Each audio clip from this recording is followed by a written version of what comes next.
Bonjour Tartou, bienvenue sur le plateau de Parlons chez vous. Bonjour Monique.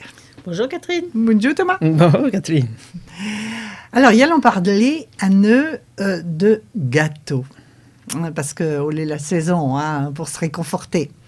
Alors, bien sûr, les galettes, les gâteaux, ça existe depuis la nuit des temps. Depuis qu'on a fait tremper un peu d'eau et qu'on a mélangé la farine dedans avec un petit peu de miel, et ben voilà, les galettes sont nées, on va dire.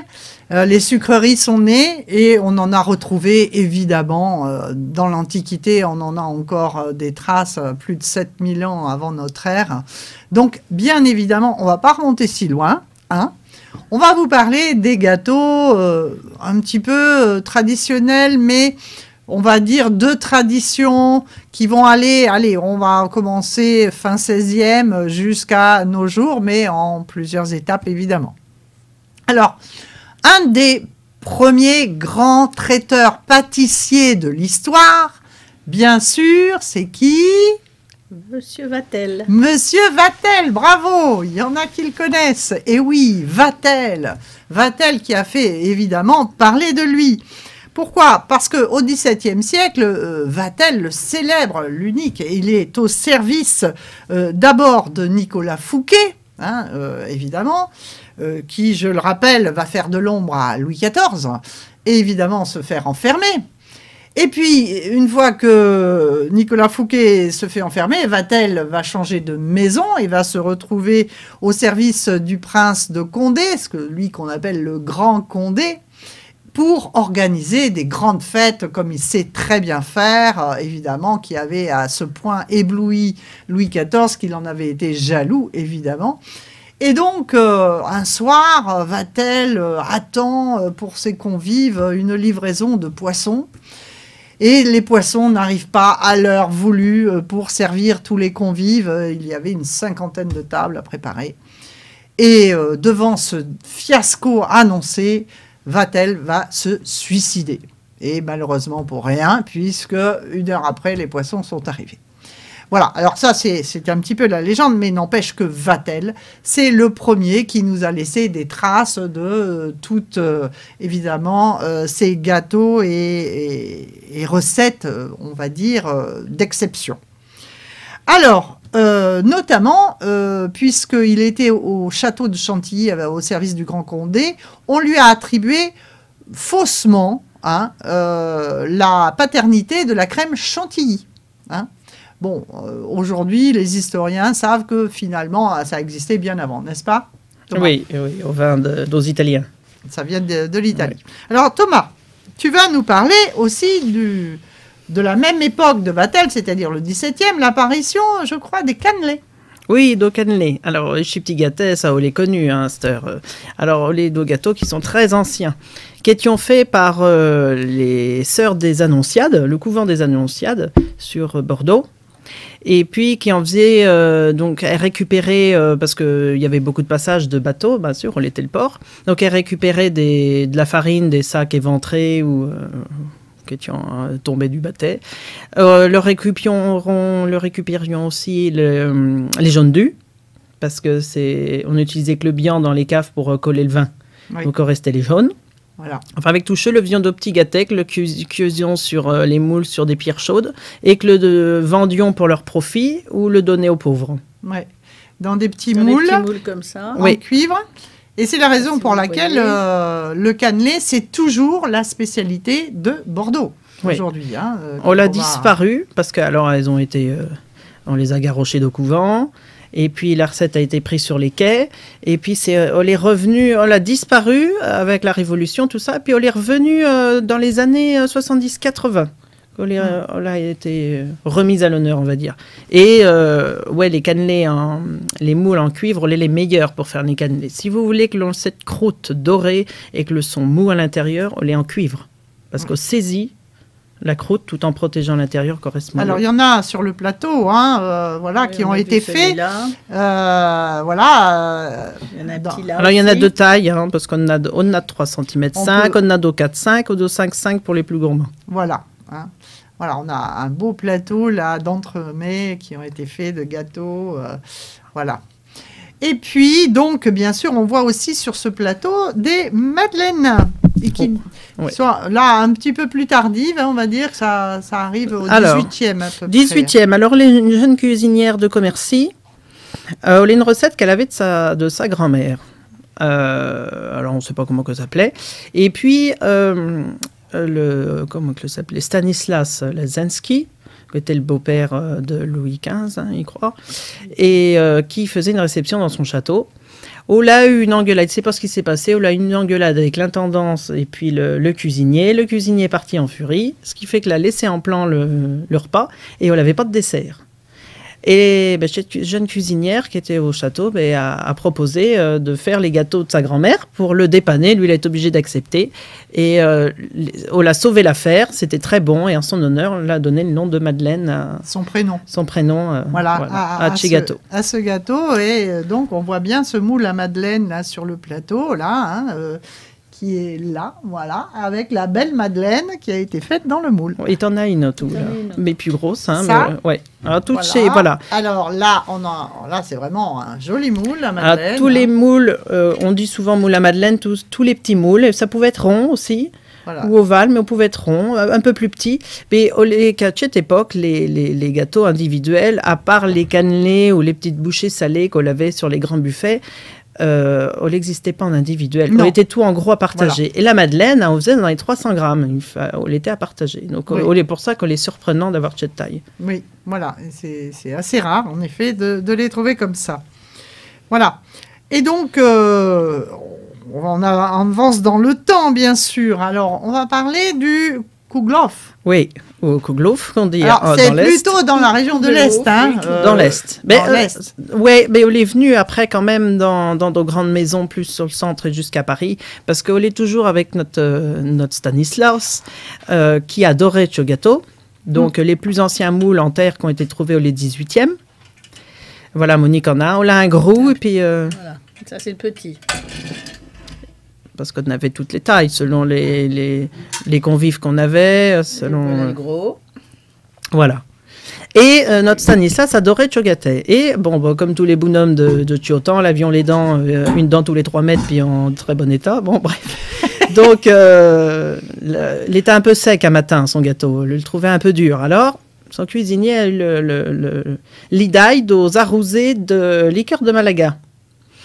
Ce qui aurait donné le kouglof après l'ancêtre du baba au rhum. Enfin, ce qu'aurait donné. C'est-à-dire que, oui, voilà. Quand on rajoute un peu d'alcool sur le biscuit... On était meilleur. Donc, kouglof vient de Kugel, hôte, qui est en fait Kugel hôte, qui étaient les chapeaux des parlementaires strasbourgeois. Donc, Kugel qui veut dire boule et hôte, hutte, ou hout, qu'on dit, chapeau. D'accord. Et donc, chez moules, en cuivre, étaient suspendus, alors qu'à cette époque, beaucoup de moules à gâteau n'avaient pas d'anneau pour suspendre, on était sur des étagères. Mais là, on le présentait, parce qu'on était pour montrer qu'on avait une certaine gastronomie dans la maison, et donc aussi un certain moyen, quoi. C'était un gâteau qui se faisait pour l'anneau, pour Pâques... pour les mariages, enfin les... Aujourd'hui, oui, on les suspend, mais c'est vrai que... Enfin, tous ces moules, on voyait bien les cuisines des châteaux, hein, où on étale effectivement au mur et sur les étagères, eh bien, tous les ustensiles en cuivre, et plus il y en avait, plus la famille était riche. Voilà. Ça. C'est une évidence.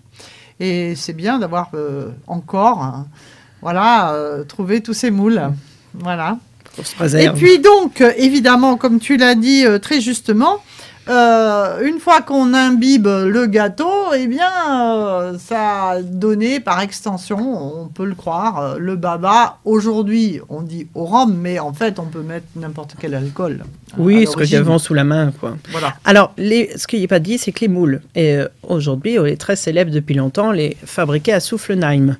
Parce qu'on était une terre qui donnait un goût particulier. Et à Soufflenheim, on a un autre gâteau qui est très particulier, qu'on appelle le lamle. Pas confondre avec le menle, qui est un petit biscuit qui se fait pour Noël. C'est l'agneau de Pâques. Le lamle. On voit à l'écran. Donc c'est un moule. On les voit, il est très particulier parce qu'il est il est coupé en deux. On le voit pas là, au lait de profil. Et c'est en 2 parties. On les coincé avec une pince pour la cuisson. Là c'est le moule, hein. Et donc le gâteau est à l'intérieur. C'est ça. Voilà. Et quand on le démoule, voilà ce qui se passe. Un bel agneau de Pâques. Et ça s'appelle l'agneau de Pâques. Voilà. Il paraît qu'il est très bon. J'ai pas encore essayé, mais il faut le moule déjà. Bon, bah alors pour Pâques prochain, tu nous en feras un, voilà. Voilà, il faudrait qu'il ait temps d'avoir un moule et puis d'en faire. Tu as déjà la tenue, donc il ne reste plus qu'à le faire. Hein, ça. Tu nous as mis une belle tenue aujourd'hui quand même. Hein, ah, bah, il est trouvé. Quand même, d'être dans le sujet, quoi. Parce qu'avant qu'on lavait les grandes toques, on les plus tard Escoffier qui fera ça, on les d'autres trucs qui se rabousinent. Le bonnet bien, comme ça, voilà, rabousiné. Tout plissé, parce que plus on lavait de plis, plus le cuisinier était au gradé. Parce que chaque pli correspond à un savoir-faire. Oh, bah dis donc, t'es vachement doué, toi, hein. Alors, il cuisine depuis l'âge de 7 ans, mais c'est pas sûr qu'il ait autant de savoir-faire que les plis. Peut-être, il n'est pas compté combien on en avait. Ah, ben voilà, tu nous avais caché tout ça, hein, c'est bien. Bien. Alors, ensuite... alors, le baba, qui est né sud au Kouglof. Le baba. Bah oui. Voilà. Alors, on voit qu'on est encore dans un moule qui ressemble au Kouglof, bien sûr. Il y a eu des formes variées, avec chez de Chantilly, qu'on a dans le mi-temps. Alors, ça, c'en est un. Ça, les Savarins. Hein? Savarin. Savarin, ça. Savarin, ça? Oui. C'est pas le baba? Moi, j'aurais fait un peu baba, moi, là-dedans. Ah bah oui, t'es gourmande. Bah, on a plus à manger. Bah oui, comme ça, il y en a plus à manger. Enfin, ça ressemble, hein. Oui, on est en forme de couronne. Hein. Ouais, voilà. On est le principe, quoi. Ouais. Bon. Alors, c'est pas loin, d'ailleurs, le Savarin, derrière, hein. Oui, avant, il y a eu... Alors, on l'a servi pour le Compiègne aussi. Ouais. C'était particulier. Alors, chogato, une pâte à brioche qu'on fait avec de la farine, du sucre, peu d'œufs, parce que plus on l'a dû, plus on va être sec, si vous ne le savez pas, quand vous faites une brioche. Il ne faut pas trop mettre du. On peut mettre de lait tiède, de la levure de boulanger. On fait une pâte à brioche. Et après, là, on l'est arrosé de rhum. Et vous avez vu, on l'est entaillé de tranches d'ananas et rempli à l'intérieur de fruits confits ou d'une brunoise de fruits frais. Et c'est un gâteau qui a été servi en 1810 en l'honneur du mariage de Napoléon. Il y a un gâteau de mariage de Napoléon, ça. Bah, dis donc, on se faisait dans les moules à Kouglof aussi. Ah oui, d'accord. Et ça s'appelle le Compiègne. Le Compiègne ou Compiègnois, parce qu'il s'est marié à Compiègne. Fait là-bas. D'accord. Exact. Très bien. Bah, dis donc, quelle patience pour faire ça. Bon. Et ensuite, donc, on passe à monsieur... Ah ben oui, on a eu, après Vatel, on a d'autres qui voilà, sont... il y a eu un autre grand monsieur, on va dire, de la pâtisserie, c'est monsieur Carême. Monsieur Carême. Et après, il n'y a pas longtemps que Choga... Alors, il était très connu, il a été très, très, très vite aperçu pour ses talents. Dès 13 ans, il est rentré chez un grand chef connu. Et dans ses montages, il faisait des pièces montées absolument extraordinaires pour son art. Du 19e, hein, monsieur Carême. Alors... me semble, non? Fin 18e, début 19e. Oui, ouais, ça, ouais, oui, 1870, voilà. Voilà. Et Carême, lui, l'a servi au château de Valençay. On est rigolo parce que moi, mes grands-parents qui le sont à Romorantin, on est juste en dessous. Les seuls châteaux qui n'est pas encore visité là-bas, et Antonin Carême a officié là-bas. Et comme il y a d'autres grands repas qui se faisaient assez importants, il a eu cette influence, en profiter de faire des choses bien compliquées, qui étaient très beaux, extraordinaires pour l'époque. Hein. On voit là où les montages de mousse. Ouais. Très sophistiqué. Hein, ah déjà. Oui. Il a fait des trucs extraordinaires. Mais tellement compliqués que la plupart de desserts 19e ont été abandonnés. 18-19e. Ouais. Enfin, Vatel était pas mal non plus dans ce domaine. Hein. Il avait déjà fait des pièces extraordinaires. Voilà. Mais on était carrément, c'est sa spécialité, les pièces montées. Oui, d'accord. Et ensuite, donc, on arrive au Savarin. Au Savarin. Donc, qui a été, lui, créé un peu plus tard, en 1845, par les frères Julien, qui étaient un pâtissier à Paris, et qui leur ont nommé Savarin en l'hommage de l'écrivain Brillat Savarin. Donc ça, c'est un moule à Savarin. Oui. On est bien d'accord. Voilà. Fin 19e, début 20e, que là. Ah oui, voilà. Il est beau, hein. Super. Au beurlette. Ils les aiment bien, moi. Et puis beurleté, hein, on veut dire qu'on brille, hein, beurleté. Et si vous voulez, quand vous créez des moules en cuivre, il faut toujours que ça y étamé dedans. Oui. Alors, étamé, ça veut dire ça. Recouvert d'étain. Recouvert d'étain. Voilà. Voilà. Sinon, quand on lait à même le cuivre, on lait le sucré, on lait les confitures ou la graissaille. Oui. Les confits et les affaires de même. Oui. Et qu'est-ce que t'as, toi Et ben après, les biscuits, parce qu'il faut quand même parler de biscuits. On a un beau sur le plateau qu'il vous est fait. Oui, le biscuit, là. Voilà, qui est en forme de couronne. Avec, alors, au mi-temps, soit on pouvait au laisser de même, soit on l'était un entremets comme on l'a sur le plateau, un entremets qu'on a dans le mi-temps. Et c'est pas du poivre dessus, hein, non, non. Non, si vous voyez au lait de la cannelle. C'est de la cannelle, voilà. Parce que déjà, au Moyen-Âge, ils ont beaucoup la cannelle, mais... Voilà, c'était très... Oui, il y avait beaucoup d'aromates. Hein. Oui, fruits confits, énormément, au 19e aussi. Donc voilà, on utilisait chez moules de bordure, donc en forme de couronne. Alors, soit les moules à biscuits comme ça, comme ceci, celui-ci à l'eau feuillage, voilà, avec... des cannelures. Donc ça, on a un moule à biscuits, parce qu'on a les moules à bavarois qu'on verra plus tard, mais qui ont une cheminaille dans le mi-temps. Oui. Donc ceux-là, les deux moules à biscuits, on a toutes les tailles, toutes les formes. Et après, les moules à bordure, ou à biscuits aussi, on pouvait les utiliser pour faire aussi les crèmes au lait de chez couronne. On a qui pouvaient ressembler à des couronnes de roi, plus sophistiquées. Et non, pour démouler ça, hein. Oui, et des moules à godron. Les godrons, les formes de doigts qu'on voit, comme pour les boudoirs ou les choses comme ça. Montre l'intérieur. Voilà, on voit que, en fait, le trou est beaucoup plus important là, au centre. On l'a là, avec. Oui, voilà. Et donc, c'est plutôt, oui, pour des... C'était pour les bordures, ou parfois pour les crèmes, parce qu'on remplissait de ce qu'on voulait aussi dans le milieu. Donc, voilà, avec un petit tressage. On a eu d'eau très beaux, on a eu d'eau plus compliquées.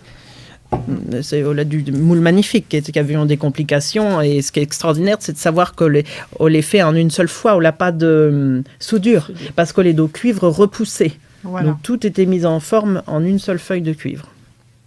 Donc il y avait des maîtres artisans qui fabriquaient tous ces moules. Oui. Qui avaient un talent exceptionnel. Ils en causeront une autre fait, parce qu'avec tout ce qu'on-là, ils croient qu'on a une deuxième émission qui fera. Ah oui, oui, on va faire une deuxième émission, oui. Et tu nous donnes une petite recette, là, avant de nous quitter, ou pas? Ah oui, mais de tête, alors les proportions, il ne se souvient plus, au lait de la madeleine. Ah ben, c'est toi le chef cuisinier, hein. Ah bah oui, mais des fois, il n'y en a pas assez fait. Il n'est pas cuisiné, alors...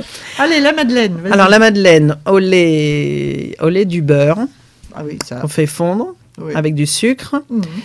Dosu, donc on mélange ça, et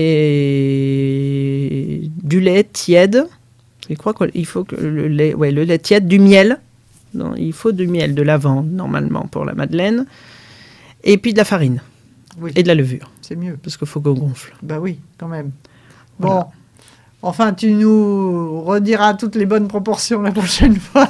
Prochain coup, il prendrait mes notes parce qu'il n'y a plus 20 ans. Je vous rassure, il y aura une autre émission sur les gâteaux. Alors, ils vous disons bon appétit et puis à bientôt. Bonne ripaille à l'air fouette. À bientôt.